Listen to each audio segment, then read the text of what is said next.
Bienvenue dans cette émission spéciale puisqu'elle sera consacrée au procès de Landru et à une pièce qui s'appelle Je n'ai rien à vous dire, qui sera jouée les 27 et 28 mai prochains.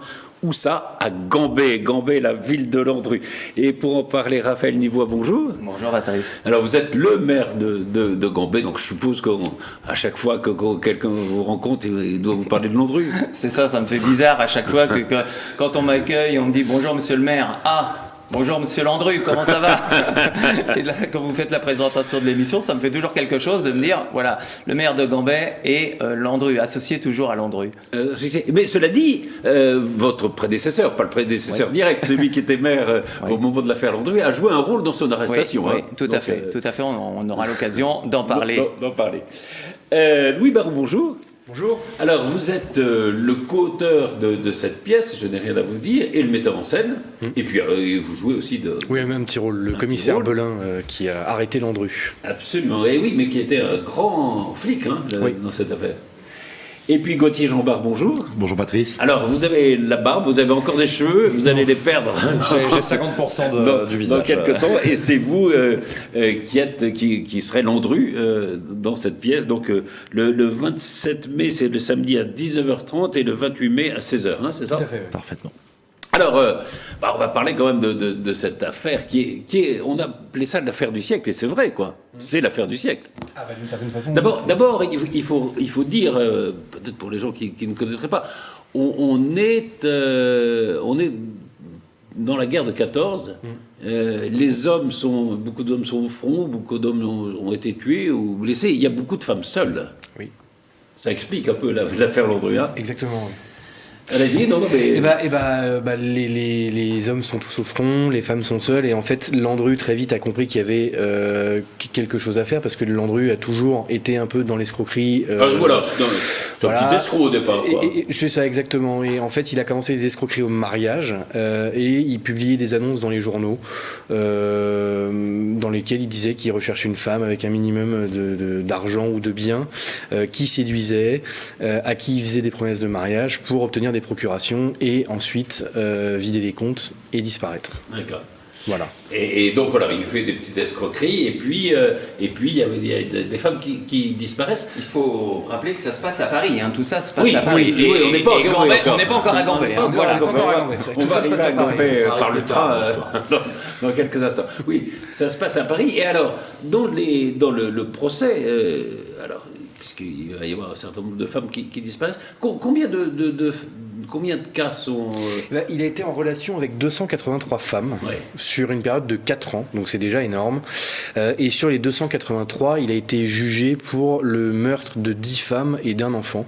De 17 ans, je crois, enfin plus un adolescent du coup, parce les autres, il y a eu, je crois, d'autres disparus qu'on n'a jamais réellement retrouvés, mais qu'on n'a jamais pu rapprocher à Landru. Et après, il y a des femmes où juste Landru, comme elles n'avaient pas de biens, se contentait de les séduire et disparaissait. D'accord. Alors, parlons un peu de Gambé. Il arrive quand à Gambé Il arrive juste, pendant cette première guerre mondiale. Hein, de 1915, voilà, c'est ça, en pleine période de cette première guerre. Et il prenait justement le fameux train. Voilà, fameux train pour aller à Gambé. Le fameux train Paris-Oudan. Oui, il n'y a pas de train Paris-Gambé. Il n'y a pas de train. Parce que je me disais, où est-ce qu'elle est cette gare de Gambé? Il n'y a pas de gare à Gambé, même si aujourd'hui le maire de Gambé aimerait bien avoir une gare, hein, parce qu'aujourd'hui on parle beaucoup de mobilité, mais non, il n'y a jamais eu de gare à Gambé. Donc il prenait donc Paris-Oudan, ce fameux 2 allées, 1 retour. Alors là, il faut expliquer ça, oui. Voilà, oui, parce qu'en fin de compte, il savait très bien qu'il y avait une qui repartirait seul après à Paris. Tout à fait. Et souvent, j'ai remarqué ça, les criminels, ils se font parfois piquer parce qu'ils sont radins. Et là, c'était un peu du radisme, au fond, parce qu'il aurait pu payer 2 allers-retours. Non, je pense que c'était prémédité. Oui, voilà, ça, c'était prémédité, tout à fait. Oui, il savait ce qu'il allait se passer. Et surtout, c'est qu'il était très méticuleux, parce que j'imagine qu'on va en parler, mais il y avait ce fameux carnet noir dans lequel c'était un livre de compte, en fait, et c'était dans le livre de compte qu'il notait toujours ces 2 allers, 1 retour. Et donc, indépendamment de la radinerie, c'était surtout cette espèce de être cadré, tout noté, tout consigné, et c'est ça qui peut poser problème. On voit sa tête, oui, on voit bien que c'est un type charmant.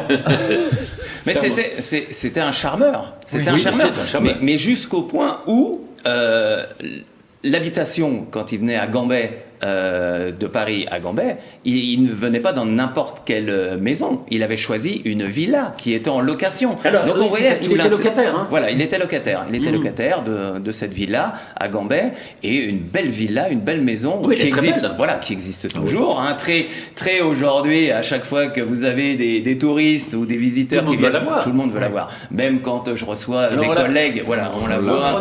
On a une petite, ça c'était une petite annonce, enfin, parce que il y a quelques années. Hein. 2019, je crois. Ouais. Voilà. Oui, elle vient d'être mise en vente en 2000. Enfin, elle a été plusieurs fois mise en vente, et récemment, elle a été mise en vente en 2019. Donc, c'est une maison privée. C'est une maison privée, C'est tout pas, à fait. voilà, Non, c'est c'est pas une maison. Il n'y a pas un musée. Non, alors en 2019, on nous a demandé, quand la dernière vente a eu lieu, si la commune allait pas la préempter pour en faire quelque chose, pour en faire soit un musée, soit pourquoi pas un théâtre, pourquoi pas quelque chose pour refaire revivre encore ce moment de l'histoire de Gambais. Il faut bien dire que Gambais est aujourd'hui associé à cette dramatique histoire. S'il y a dramatique histoire. Et s'il y a dramatique histoire, ça on va voir, parce qu'il y a peut-être des doutes. C'est ça. Et c'est vrai qu'il se passe beaucoup de choses à Gambais. Voilà, c'est une ville très vivante, mais c'est vrai qu'il y a Landru, quoi. Tout à fait. Il y a Landru qui colle, comme on dit, à la peau des maires qui succèdent à. Absolument. Voilà. Et la maison, alors par curiosité, je ne demande pas qui y habite et qui a acheté, mais ça reste alors entre nous, ça reste des notables toujours qui c'est une belle maison. C'est une belle raison. villa. La preuve, on l'appelle la villa. Donc c'est une belle maison avec un très beau terrain qui est en recul du centre de la ville, de Gambais, donc qui est vraiment de belles constructions, donc voilà, très réputé aussi, très prestigieux. Vous avez discuté, non, parfois avec les propriétaires, est-ce qu'ils sont Oui, bien sûr, quand on parce que quand on achète une maison comme ça, je pense qu'on achète l'histoire aussi pour certains. Ça c'est clair. Oui. Parce que vous disiez que c'était l'histoire de Gambais, mais je rajouterais, je suis tout à fait d'accord avec vous, mais je rajouterais aussi que c'est l'histoire de France, dans la mesure où Landru est considéré comme le premier tueur en série français. Et c'est pour ça que je pense qu'il a une symbolique, une aura très forte, dans le sens où avant Landru, on n'a pas connu ça en France. Ouais. On dit que c'est le premier serial killer de l'histoire. Le Barbe Bleue, le serial killer. Il y a eu Barbe Bleue avant. Il y en a eu d'autres. C'est ça. C'est vrai qu'on n'employait pas l'expression de serial killer. C'est ça. Et c'est vrai que oui, c'est un tueur en série, puisque, comme vous le disiez, ne serait-ce qu'au procès, et il y en a sans doute peut-être d'autres victimes, mais enfin, il y avait au moins 10 victimes, quoi. Au moins 11, oui. Enfin, en tout cas, au procès, c'était 11 victimes, oui. Ce qui est intéressant, c'est qu'on lui appose on dit serial killer, mais il y a, dans serial killer, enfin, pour moi, il y a toujours cet inconscient de quelque chose de psychologique. Enfin, on regarde peut-être Bundy, tout ça, il y a quelque chose de profondément psychologique. Et là, en fait, il tuait plus pour couvrir ses arrières. Je pense qu'il n'y avait pas de. C'est ça, c'est par intérêt. Il y avait pas. Voilà, c'est par intérêt. Exactement. C'est pas du tout. C'est pas comme ça. C'est pas une pulsion. Psychologiquement, qui a une enfance à réparer. Enfin, je sais pas, une misère quelconque. Non, là, visiblement, enfin, d'après ce qu'on sait, c'est par l'appât du gain, quoi. Et ben, en fait, il y a même des journalistes à l'époque. Ça n'a jamais été prouvé de façon concrète, mais il y a des journalistes qui ont pensé à un moment, ils se sont intéressés sur les 283 femmes, il n'y a pas eu que 11 escroqueries. Il y en a eu beaucoup. Et il y a des journalistes qui se sont intéressés à l'époque de se demander qu'est-ce qui s'était passé dans la tête de Landru, parce qu'il a commencé ses arnaques très tôt, très vite. Je veux dire, dès le début, si c'était pas des escroqueries au mariage, c'était des escroqueries au cautionnement.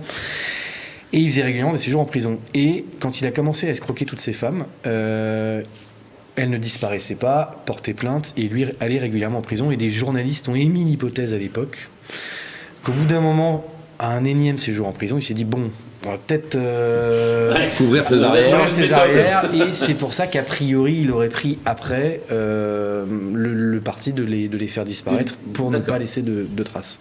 Oui, parce que il y a des survivantes, évidemment. Bien sûr. Elles ont témoigné au procès? Il y en a beaucoup. Alors c'est souvent des sœurs, des proches de la famille qui ont dit voilà, on l'a reconnu, des concierges d'immeubles qui disent oui, c'est ce monsieur qu'on a vu nous rapporter une lettre ou déménager l'appartement de madame un tel. Il y a un témoignage au procès qui est assez je dirais pas célèbre, mais qui est un peu resté, c'est celui de Fernande Segret, qui est la dernière en fait amante de Landru. Et les relations qu'ils entretenaient l'un et l'autre sont un peu avec Gauthier, on a une analyse à force de lire et de répéter où on se dit mais en fait je pense que Landru a réellement aimé cette femme, mais réellement, qu'il n'aurait jamais, parce qu'elle n'avait pas de bien. Et nous deux, on est convaincus que si Landru était réellement coupable de tout ça, qu'il aurait arrêté en fait par amour pour Fernande, et elle en fait a témoigné au procès. Donc du coup en faveur totale de Landru, et après a déménagé je sais plus quel pays, je crois elle a déménagé à l'étranger, à l'étranger assez loin, en tout cas, je crois. Elle est restée fille au père là-bas pendant 40 ans, elle est revenue en France et elle s'est suicidée je crois 60 ans jour pour jour après l'exécution de Landru. Ouais. D'accord. Alors on va revenir au procès. Un mot d'abord sur l'arrestation. Comment ça se passe, l'arrestation de Landru? Alors vous jouez le commissaire justement. Alors, l'arrestation de Landru, il s'est fait arrêter de façon tout à fait, je dirais, stupide, dans le sens où il était, alors je n'ai plus le nom de la boutique, mais c'était une boutique d'argenterie. Et en fait, il allait commander un service en argent. Et il a été repéré par il se fait reconnaître par la sœur de sa première ou deuxième victime, qui immédiatement appelle le commissariat pour dire j'ai retrouvé monsieur Landru, il est là. Et en fait les policiers ont accouru immédiatement parce qu'elle l'a suivi en fait jusqu'à l'immeuble où il habitait à l'époque, donc c'était rue de Rochechouart. Et le soleil étant tombé, ils n'avaient pas le droit de l'arrêter immédiatement, donc ils ont campé devant l'immeuble toute la nuit. Alors après, la légende et certains films vous montrent que Belin, soi-disant, se couche devant la porte de Landru, mais non. Belin a attendu dans le hall, n'a pas fermé l'œil de la nuit, et en fait, à 6h du matin, dès qu'ils peuvent, sont allés arrêter Landru, qui est parti en chantonnant Adieu ma petite table, voilà. Qui était un air d'opéra. Sa musique un peu avec Fernande. Enfin, c'est ce que montre en tout cas l'un des films. Donc c'est un peu, oui, c'est ça, il se fait un peu arrêter presque par hasard, parce qu'il est connu. Vous dites Landru, alors Landru c'est son vrai nom. Il s'appelle Henri Désiré Landru. Henri Désiré Landru, mais il avait beaucoup de noms d'emprunt. Là, il s'est fait arrêter sous le nom de Lucien Guillet, qui était le dernier nom entre guillemets que les policiers avaient en leur possession. Mais il y en a eu plein. Il a pris le nom de Madame Cuchet, il se faisait appeler Raymond Diard, Monsieur Frémier, et c'est sous cette identité-là qu'il louait la Villa Tric à Gambais. Et c'est ça. Et il prenait des noms, en plus de noms de famille gambésienne. Là, vous venez d'évoquer la famille Guillet, par exemple. La famille Guillet est une famille de Gambais. Ah oui. Donc, vous voyez toute l'ambiguïté, c'est malin. Très malin. Très malin. Tout à fait. Vu que comme il louait beaucoup cette villa, il la louait. Oui. Donc en prenant des noms d'emprunt, toute l'ambiguïté après pour les enquêteurs, toute la difficulté après des enquêteurs, donc sur cette histoire. Et le nom de Cuchet est le nom de sa première victime, qu'il a repris après pour ses escroqueries. C'est osé quand même. Et alors, les escroqueries, ça se passait comment? C'est-à-dire qu'on voit bien, il amène des femmes chez lui, supposons qu'ils soient coupables, après on parlera du procès, mais il amène des femmes chez lui, il les tue, il les fait brûler les corps, visiblement. Il les découpe quand même. Découpe avant, oui.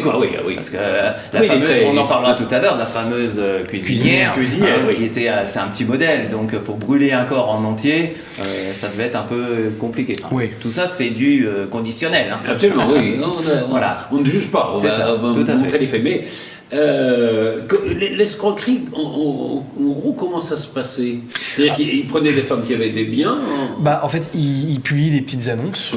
Il recevait des réponses, exactement. Il rencontrait ces femmes et s'il sentait qu'il y avait des biens, parce qu'à l'époque, il n'y avait pas que les biens pécuniaires, il y avait aussi le mobilier qui était très important, qui revendait en fait. Et s'il voyait que la femme en question avait beaucoup de mobilier assez prestigieux, beaucoup de biens, en fait, il amadouait en fait ces femmes-là en leur faisant promettre le mariage, et il les mettait dans une situation de telle confiance qu'elles finissaient toutes par lui signer des procurations avec lesquelles il allait vider les comptes, il allait après disparition vider les appartements aidés par ses enfants.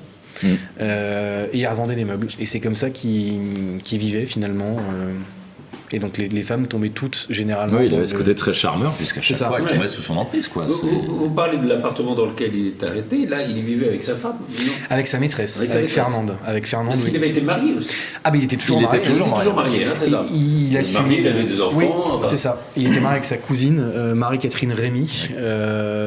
Et il a eu 3 enfants, je crois. Et il continuait à payer l'éducation de ses enfants, à faire tourner son ménage.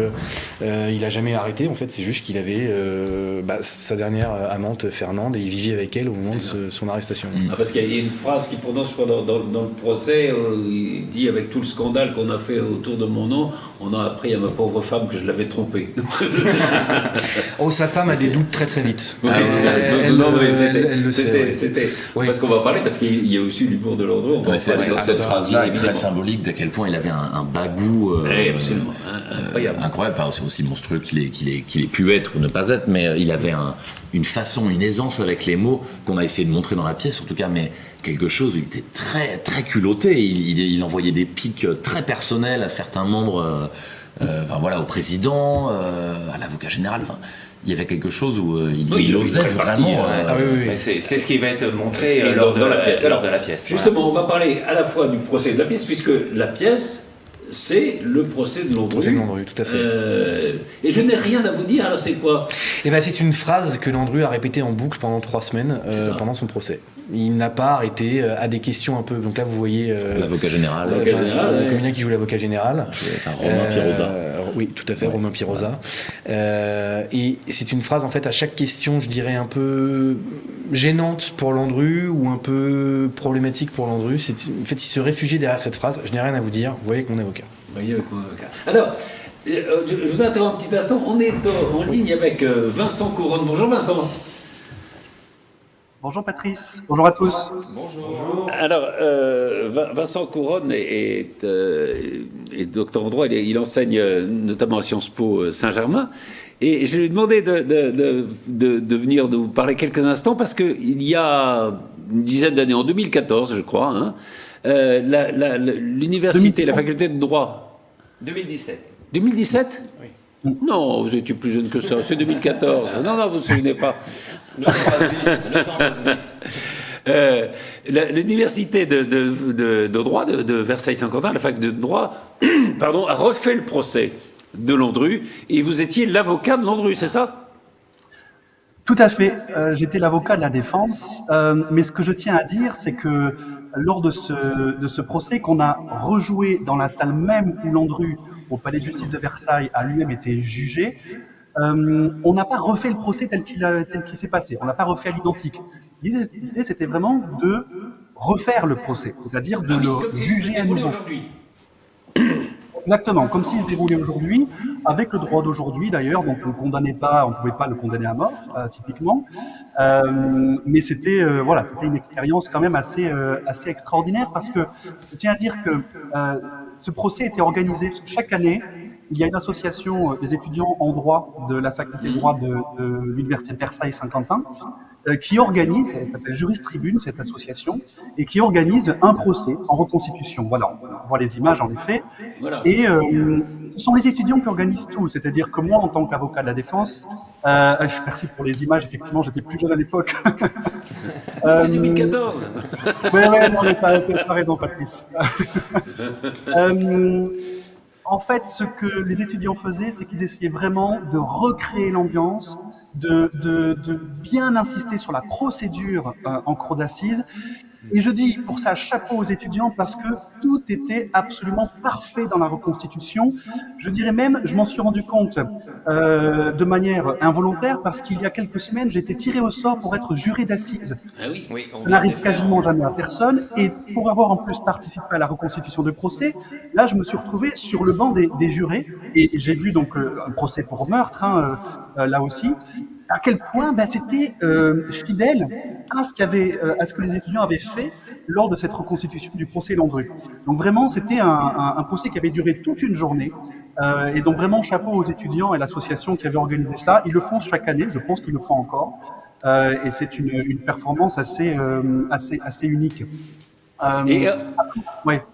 Un mot en tant que successeur de Maître Mourad Jafferi, puisque vous étiez le défenseur de Landru. Vous êtes-vous plutôt persuadé de son innocence ou vous jouiez le rôle pour croire à son innocence? Alors, je jouais le rôle pour croire à son innocence, mais clairement, je pense qu'il n'y a aucun doute sur le fait que Landru était responsable à cette affaire. En réalité, et ça montre aussi le rôle de l'avocat de la défense, que j'ai vu aussi en tant que juré d'assises, que l'avocat de la défense, il est là pour être la voix de son client. Donc, si Landru avait demandé à son avocat « défendez mon innocence », l'avocat doit défendre l'innocence. L'avocat n'est que le porte-voix, le porte-parole de son client. Et donc, il est aussi tributaire de la position voulue par son client. Et là, je défendais forcément l'innocence de Landru, alors que, bon, entre nous, j'étais quand même assez convaincu de sa culpabilité.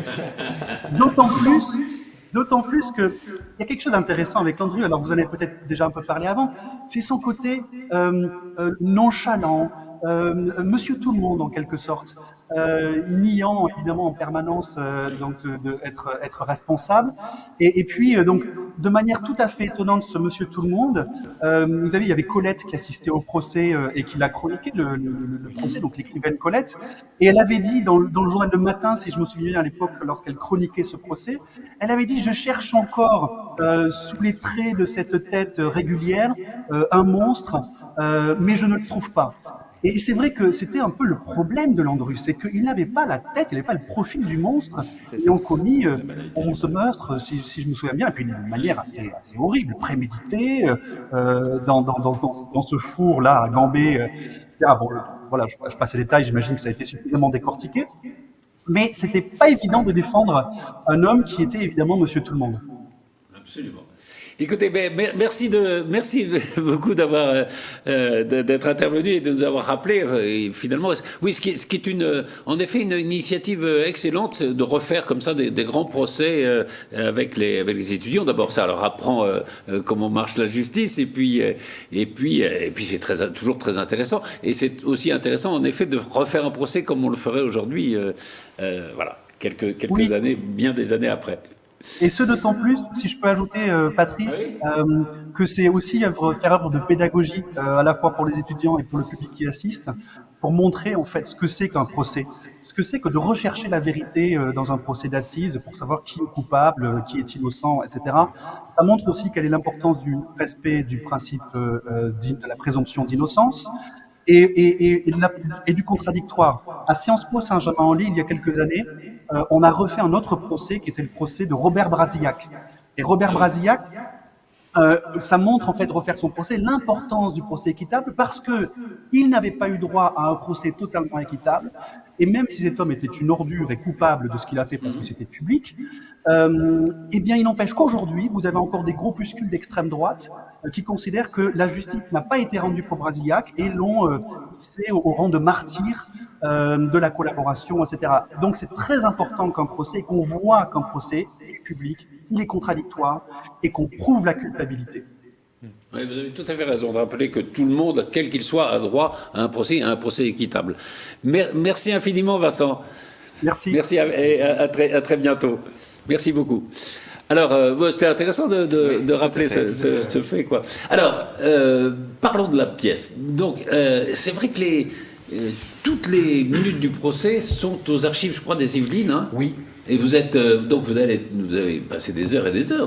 Alors, il y a beaucoup de documents sur Internet, et il y a aussi, je me suis aussi beaucoup aidé d'un livre dont le nom m'échappe, mais qui raconte le procès, en fait, de façon chronologique du début jusqu'à la fin. D'accord. Ce qui a été pour moi le point important de cette création, ça a été, avec la co-autrice, de réellement en fait chercher le plus de phrases historiques possible.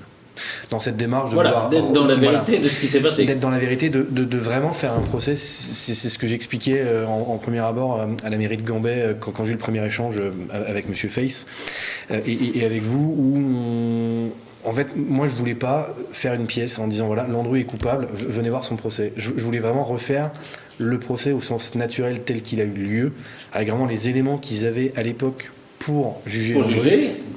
Avec le plus avec de les phrases, doutes qu'il peut y avoir. avec les doutes qu'il peut y avoir, Et- avec tout ça, oui. Et j'ajoute que dans les représentations qui vont avoir lieu donc le 27 et le 28 mai, il y aura parmi les spectateurs des gens qui seront tirés au sort et qui seront les jurés. Donc il va être jugé. Il y a le procès qui est la pièce et il y a un jugement qui peut être en sa faveur ou en sa défaveur, on verra bien. Et ben c'est ça, exactement. On tire au sort 14 spectateurs parce que sur le procès Ah Landru, oui, alors pourquoi il y avait plus de jurés, on ne sait pas.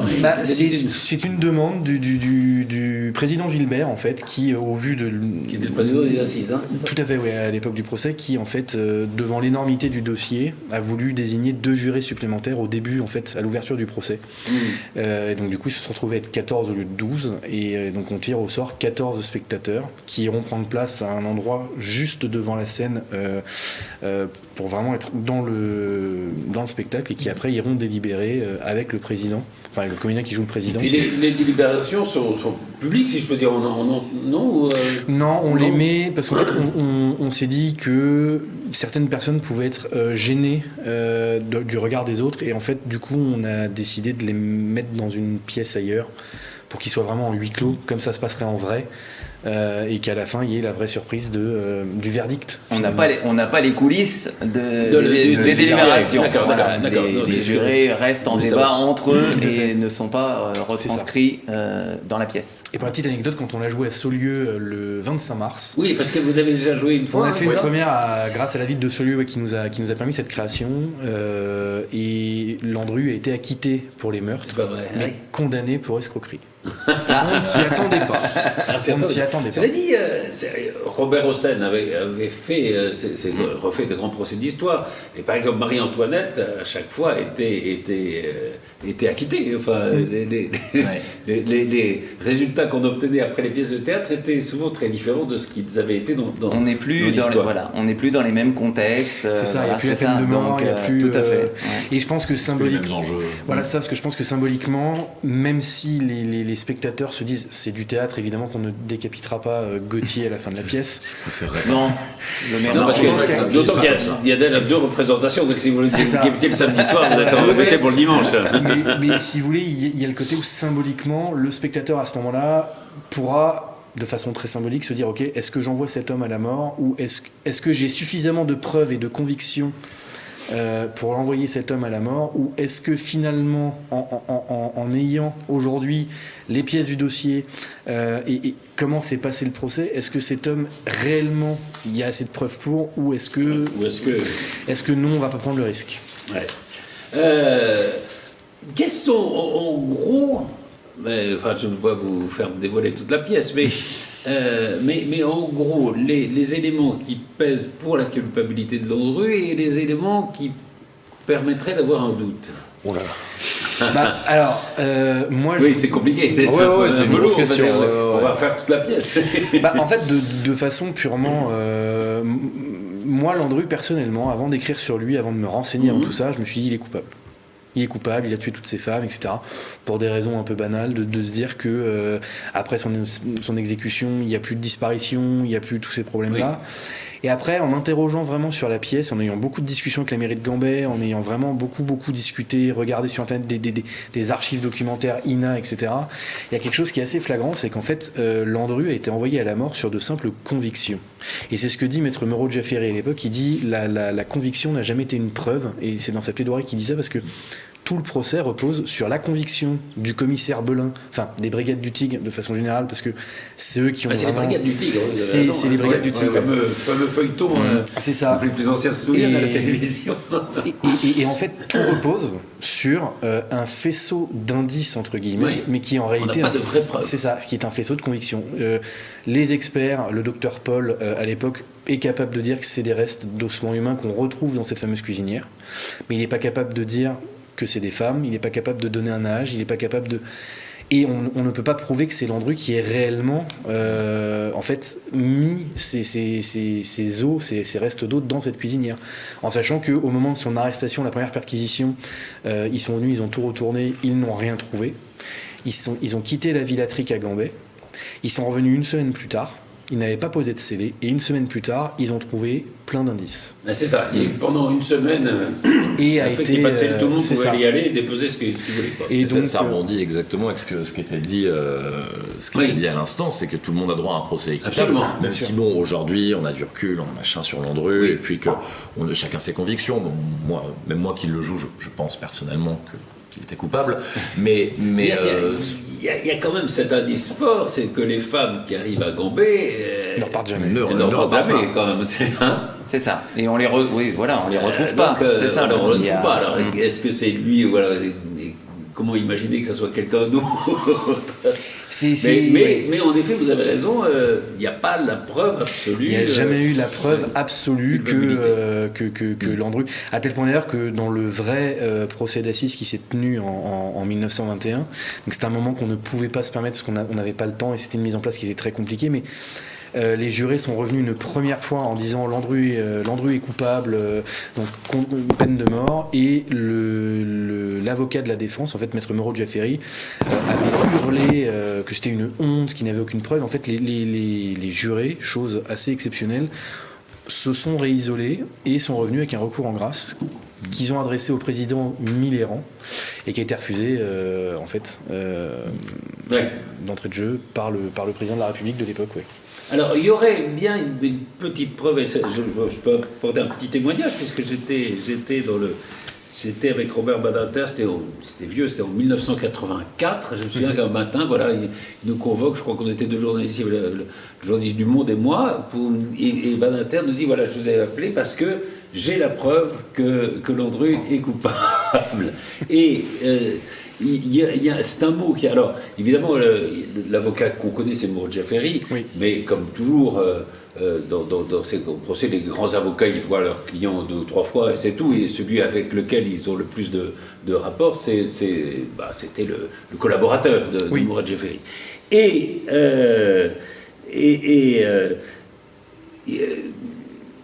Juste avant d'être exécuté... Landru a donné ce mot au collaborateur de Moreau Jaffery. Alors, il dit: mon cher maître, permettez-moi de vous offrir mon modeste souvenir fait pendant la préparation des débats et dont le sujet m'a été inspiré par les dépositions de témoins, preuve incontestable et indiscutable de l'incommensurable bêtise humaine. Parce qu'on cherchait les os derrière le mur à l'époque. Oui. Et Landru dit: ce n'est pas le mur derrière lequel il se passe quelque chose, mais bien la cuisinière dans laquelle on a brûlé quelque chose. Et le mot brûlé est souligné 3 fois. Alors, et c'est écrit au crayon, parce que si jamais il avait été gracié, par exemple, il aurait pu effacer ce mot. Et donc, à partir de là, Robert Badinter, qui était à l'époque ministre de la Justice, a fait une commission sur les archives judiciaires pour pouvoir garder les archives, ce qui n'était pas le cas jusqu'avant. Donc, il y a juste ce petit élément qui peut être une preuve. Après, on peut l'interpréter autrement aussi. Hein. Bon. Et puis, ce qui est intéressant, c'est pas tant les preuves contre Landru, mais c'est à quel point est-ce que l'enquête et l'instruction a été faite, comme l'expliquait Louis, un peu par-dessus la jambe, quoi. Pas de scellé posé, même pendant le procès, on le montre un peu pendant la pièce, il y a beaucoup de choses qui sont très limites, qu'on pourrait pas du tout voir dans un procès équitable, justement, des explosions de colère de la part de certaines personnes censées rester neutres, enfin... c'est-à-dire que le président Gilbert, à l'époque, était pas du tout neutre, en fait, et d'entrée de jeu, en fait, avait pris le parti de Maître Godefroy, l'avocat général. Et en fait, Maître Godefroy était là pour la tête de Landru et rien d'autre. Et ce que je trouve assez intéressant dans cette direction-là, c'est que au moment où Landru est condamné à mort et qu'on sait qu'il n'y aura pas de retour en arrière possible, il a adressé un courrier en fait au président et à l'avocat général, une lettre que j'ai trouvée très dure, où en fait Landru dénonce le comportement qu'ont eu en fait ces deux antagonistes du procès, où en fait il dit: mais vous n'avez pas été capable de me regarder dans les yeux au moment où vous avez lu mon verdict, où vous m'envoyez à la mort. Et il termine sa lettre en disant: messieurs, je vais mourir l'âme légère et tranquille, j'espère que votre mort sera de même.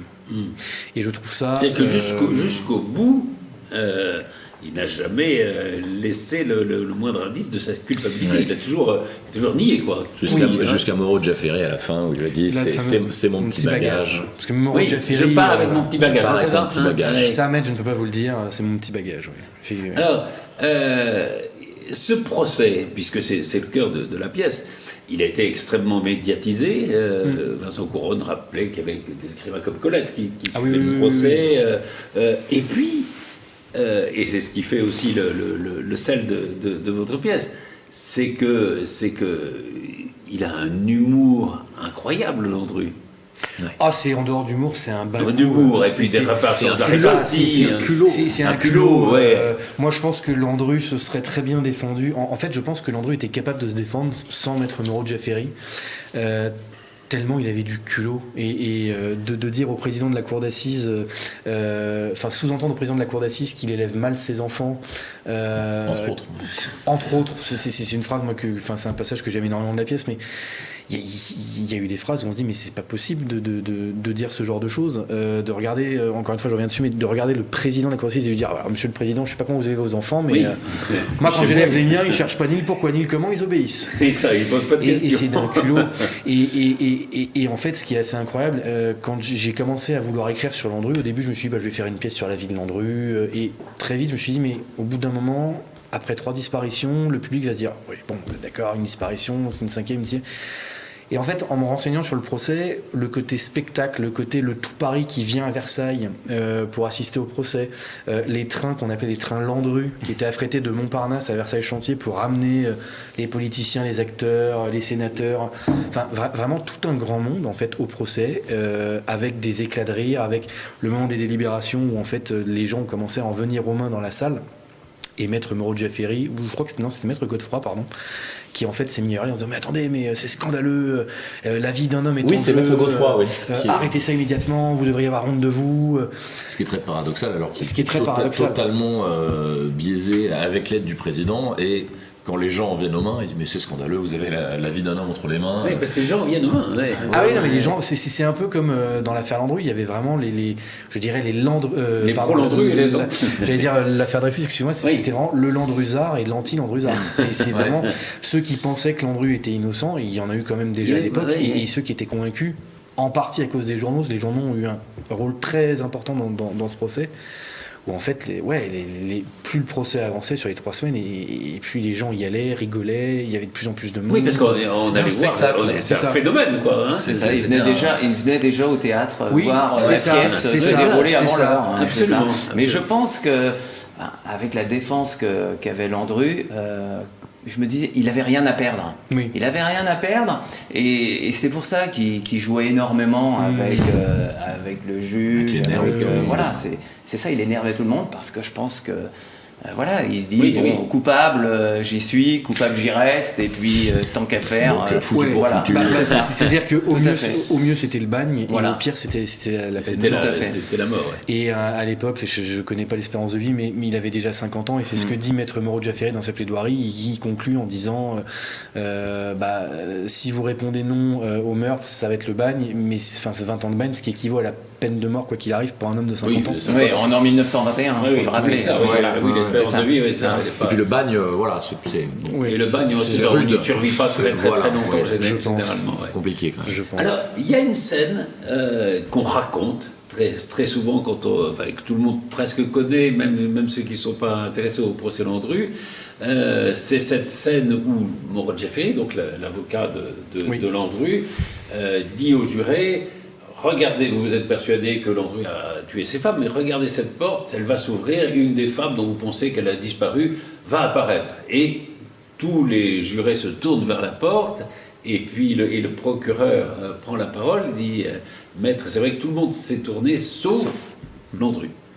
Alors ça, c'est une scène absolument extraordinaire. Elle est dans la pièce. Elle est dans la pièce. Mais elle n'est pas dans la réalité. Elle n'est pas dans la réalité. C'est une légende. C'est une fiction. C'est une fiction. C'est au stade de la légende urbaine, quasiment. Alors oui, parce que tout le monde l'a. Exactement. Elle est très connue, quoi. Et on se dit quel talent de Moreau Jaffery et quel talent du procureur aussi. Et non, alors j'ai été très surpris parce qu'effectivement au début je ne voulais pas la mettre. Dans les archives. Non, c'est une légende, et j'ai même trouvé un article. Je me souviens plus exactement là de quel journal j'ai lu, mais ça a été prouvé que ça n'a jamais eu lieu. Et en fait, en commençant l'écriture de la pièce avec ma co-autrice Yelena, On en a discuté et elle, tout de suite de Landru, c'est ce qui lui revenait. Et quand j'en ai parlé à ma famille, c'est ah oui, j'espère que le moment de la porte.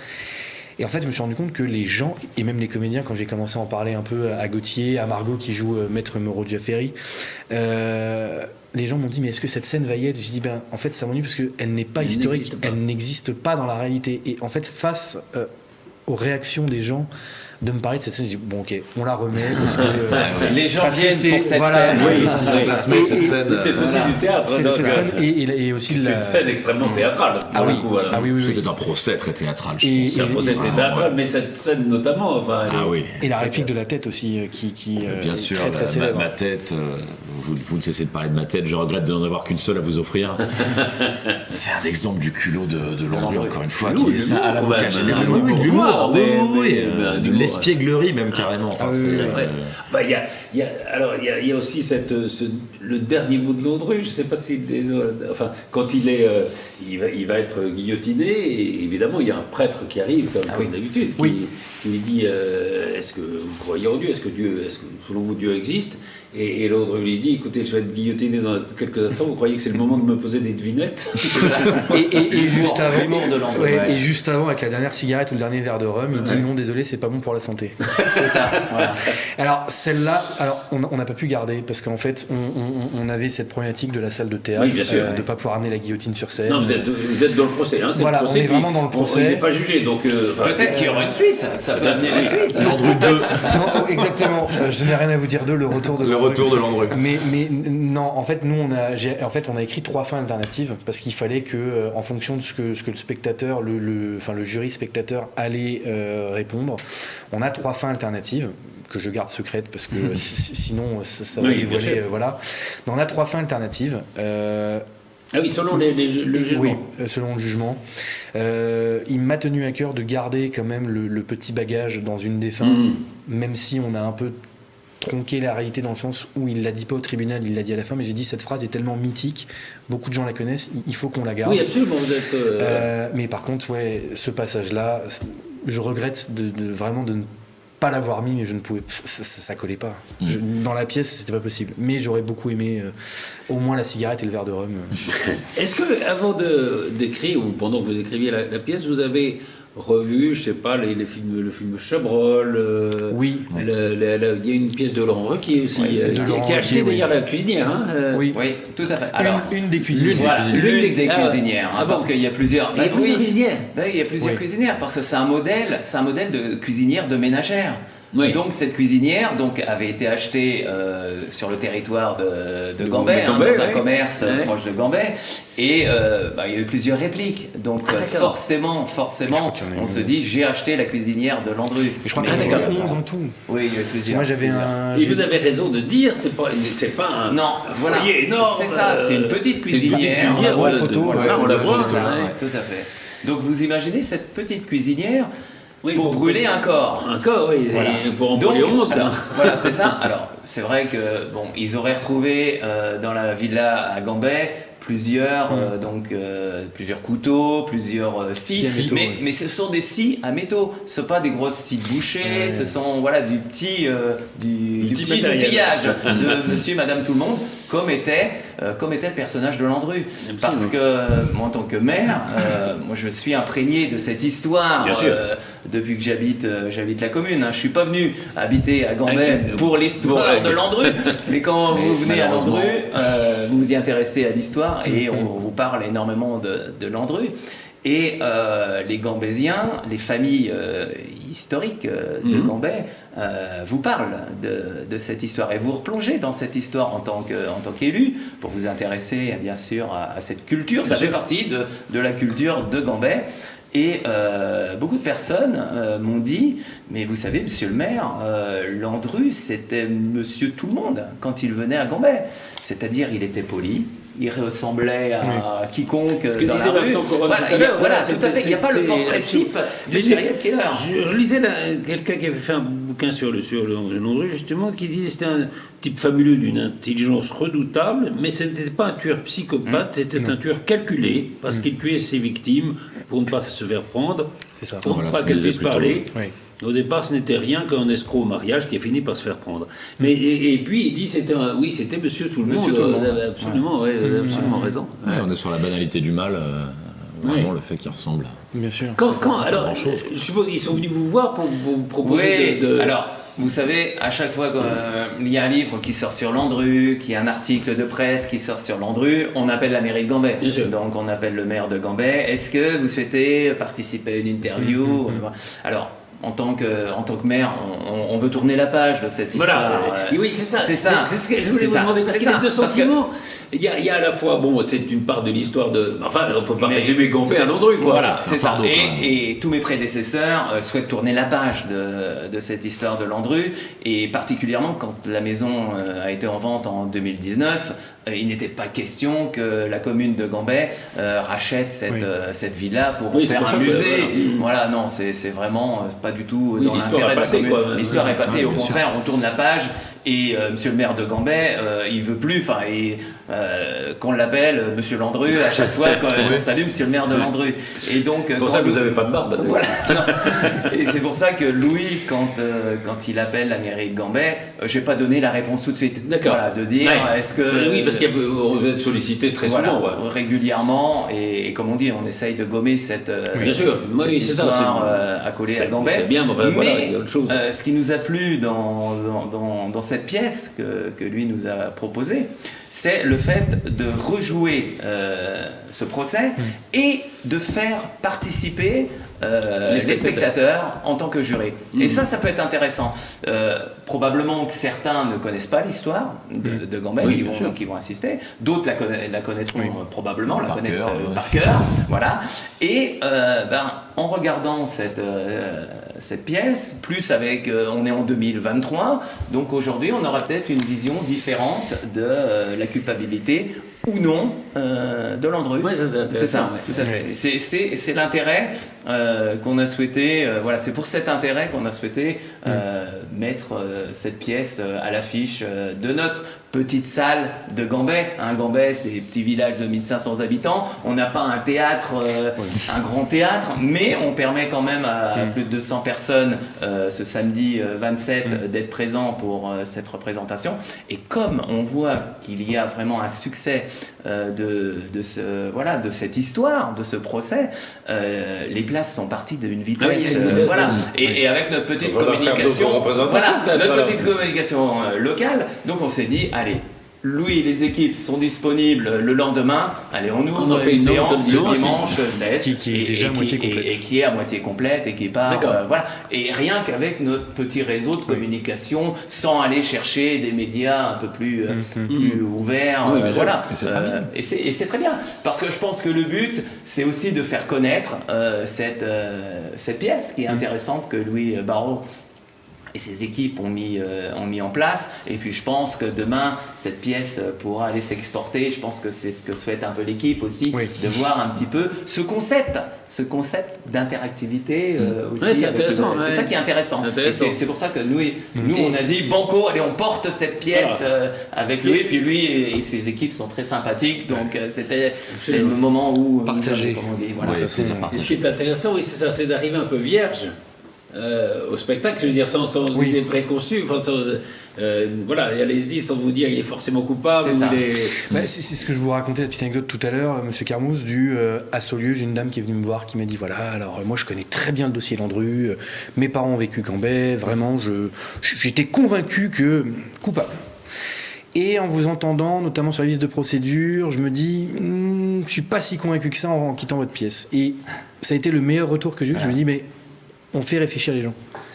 Et cette pièce, en dehors du côté attractif, j'ai surtout cherché un moyen, en fait, depuis le Covid, c'est un peu compliqué, les fréquentations de salles, le cinéma, le théâtre, c'est un peu la crise avec les plateformes de streaming aussi qui pullulent. Chercher un moyen original de donner envie à quelqu'un, un spectateur lambda, de revenir au théâtre, de se dire, ok, oui. Et il y a un truc qui est assez flagrant, c'est que les tueurs en série, ça fascine.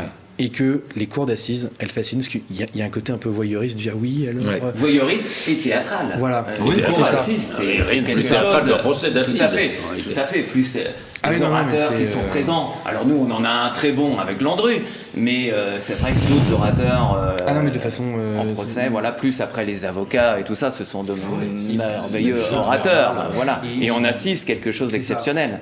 Voilà. Et du coup, je me suis dit, mais l'idée elle est là, c'est un tueur en série français, cour d'assises, qui déjà de base est très théâtral. Elle est là l'idée, et c'est pour ça que ça s'est tourné en procès de Landru, parce que c'était un peu finalement une mise en abîme, comme le procès historique avait déjà été très théâtral. Et que la cour d'assises, comme vient de le dire monsieur le maire, est de base aussi très théâtrale, j'ai dit, arriver avec une pièce de théâtre qui met en scène un procès théâtral, ça peut être intéressant, sur un tueur en série. Et que tout citoyen inscrit sur les listes électorales peut être juré d'assises. C'est ça. Voilà. Ce que tu as raconté Vincent qui vient d'être tiré au sort. C'est ça, tout à fait.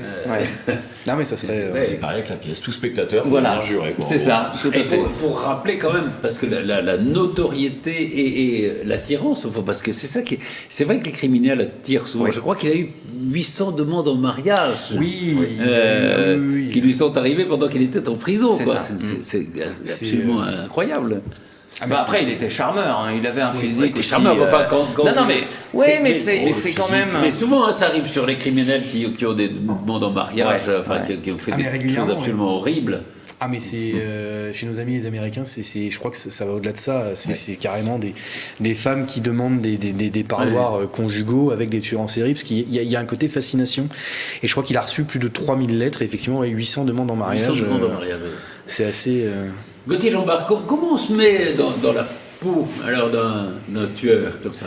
Vous me direz, c'est mon métier, je suis acteur. Non, mais bon, c'est vrai que ça reste. J'ai déjà la barbe. Déjà, il y a une pilosité certaine. D'ailleurs, on a vu des photos de vous. Oui, il y en avait une en effet. Voilà, exactement. Voilà. Et mais déjà, on en rigole, mais c'est vrai qu'il y a quand même quelque chose, déjà une transformation physique qui aide à se mettre dans le personnage. Et ça joue. Ah, déjà, oui, vraiment. C'est ce que disent tous les comédiens, souvent, le costume, ou quelque chose comme ça. C'est se glisser dans la peau de quelqu'un d'autre. On dit l'habit ne fait pas le moine, mais elle y participe un peu quand même. Là, totalement. Mais je crois que pour les comédiens, oui, ça joue beaucoup. Beaucoup de comédiens disent, quand j'ai trouvé, je sais pas, ou l'habillement, ça y est, j'ai compris le rôle. Clairement. Et donc là, c'est vrai que rien que le faux crâne, la barbe qui est teint en brun, quoi, ça joue vraiment. Et puis après, c'est beaucoup de travail. Il y a du travail documentaire, il y a beaucoup de travail avec le metteur en scène, beaucoup de répétitions. L'idée, c'est déjà, on s'est beaucoup demandé, voilà, pour moi, est-ce qu'il est coupable ou pas? Et donc dans ce cas-là, faut jouer un double jeu, donc faut jouer, voilà. Alors, il est coupable, je le sais, moi, Gauthier Jean-Bart, mais je joue la personne coupable qui clame son innocence et qui en est certain. S'il est coupable, c'est ce qu'il a fait, en tout cas. Voilà, exactement. Il y a quelque chose, une espèce de triple pensée. Moi, je pense qu'il est coupable, mais lui sait qu'il est coupable, mais va se défendre quand même. Et puis après, c'est... Alors il y avait beaucoup de documents, donc on parlait de 6h10 temps clair tout à l'heure, qui est le livre d'Eric Young, avec beaucoup de pièces. Il faut dire pourquoi 6h10 temps clair. C'est ce qu'a écrit le bourreau sur son petit carnet le matin d'exécution. Le matin d'exécution, il est 6h10 et il fait beau. C'est ça. Et puis après, il y avait également les films, notamment il y a eu un téléfilm avec Patrick Timsit qui était très bien d'ailleurs. Qui était très bien, mais qui racontait plus l'histoire lors de. Oui, qui était très. Moins le procès que qui fictionnalisait pas mal aussi. Landru était. Il était très bon. Timsit aussi. Très très bon Landru. Et puis il y avait le film avec Charles Denner aussi, de Chabrol, voilà, qui montre pas mal le procès et qui est beaucoup plus réaliste, plus factuel, un petit peu plus factuel, qui raconte en fait. Ce qui est compliqué dans ce travail, c'est qu'en fait, on arrive où on a... alors, il y a eu beaucoup de choses de réaliser sur Landru en film, téléfilm. Nous, beaucoup d'histoires racontées. Voilà, et voilà, il y a beaucoup de podcasts. Et en fait, à chaque fois... de vidéos YouTube, tout ça aussi. À chaque fois, un parti pris. C'est-à-dire que Claude Chabrol ne montre pas les crimes, le sous-entend sans vraiment le montrer, c'est à l'interprétation du spectateur. La version de Pierre Boutron, donc le téléfilm avec Patrick Timsit, est un peu plus démonstrative. C'est-à-dire qu'on suggère vraiment que Landru les découpe dans la cuisine. Et moi, je me suis dit non, je veux vraiment quelque chose de neutre. Je veux pas vraiment. Oui, moi, je veux le procès. Oui, on a beaucoup travaillé. C'est ça qui est très intéressant dans la pièce, c'est que voilà. on va assister au procès. Il faut, comme je disais, il faudrait arriver vierge à ce procès. Oui. Et puis voilà, chacun se fera sa conviction en Et fonction de ce qui. c'est ce qui était ce qu'il compliqué. c'est C'est ce qui était compliqué pour Gauthier au début, c'est de jongler entre ce et il s'en sort avec brio parce qu'il y a eu vraiment beaucoup de recherches et un vrai. Et vous faites pas de cauchemar. Beaucoup de. Non, ça va parce que j'essaie quand même de séparer, le personnage et moi-même. Mais c'est vrai qu'il y a eu beaucoup de travail. On a beaucoup travaillé, notamment sur son bagou et son culot, qui est le trait caractéristique de Landru. On en a reparlé beaucoup là aujourd'hui. La meilleure réplique selon vous de Landru? Allez, faites-en une. Il y en a pas mal, mais c'est celle que je vous ai dit tout à l'heure de ma tête. Vous parlez toujours de ma tête. Je regrette de n'en avoir qu'une seule à vous offrir, qui l'adresse un peu à la fois à Godefroy, donc l'avocat général, et au public. Où il y a ce côté, je fais un show. Il y avait des photos de lui, quelques photos où on le voit avec les mains en l'air comme ça, le doigt levé. Voilà, cette espèce de posture très fière. Enfin. Et on a beaucoup travaillé ça. Et puis la réplique historique, je pense, et aussi. Ah bah oui. Je pense que tous les réelles répliques, mais il fallait quand même arriver.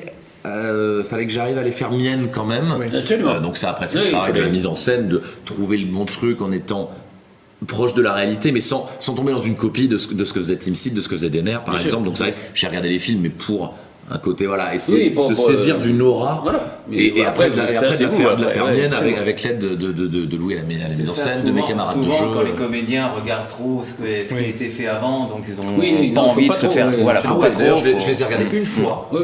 Une fois chaque film. C'est pas une copie, c'est ça. Évidemment. Raphaël Nivois, un mot. Gambet, c'est comme vous le disiez, c'est pas que Landru. Non, vous savez, Gambet.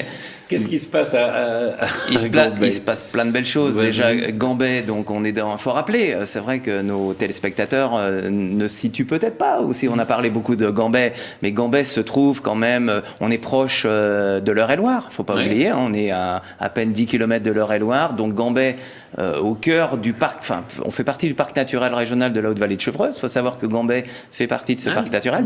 Pourquoi ? Parce que Gambet, c'est la forêt de Rambouillet. On est en pleine forêt de Rambouillet. Gambet, très forestier. Gambet, c'est 90% d'espace naturel et forestier. On a que 10% d'urbanisé sur notre territoire. Et une grande commune, très, très vaste, qui est assez étendue. On est sur 23 km². Donc, pour 2500 habitants. 2500 habitants, vous voyez. Donc, on est à l'est, comme on dit, on est bien. Donc, c'est pour ça que ça attire ça a attiré des villas de prestige, des belles maisons à Gambet. Donc, on s'y plaît bien, Gambet. Donc, on n'a pas le train. Voilà. Il n'y a pas la gare à Gambet. Ça, c'est une demande que vous faites. Non, c'est pas une demande parce qu'on a celle d'Oudan, on a celle de Méré-Montfort. Donc, voilà. Donc, on n'a plus les calèches. Parce que Landru venait d'Oudan à Gambet avec la calèche. Maintenant, on a les véhicules, on a les vélos.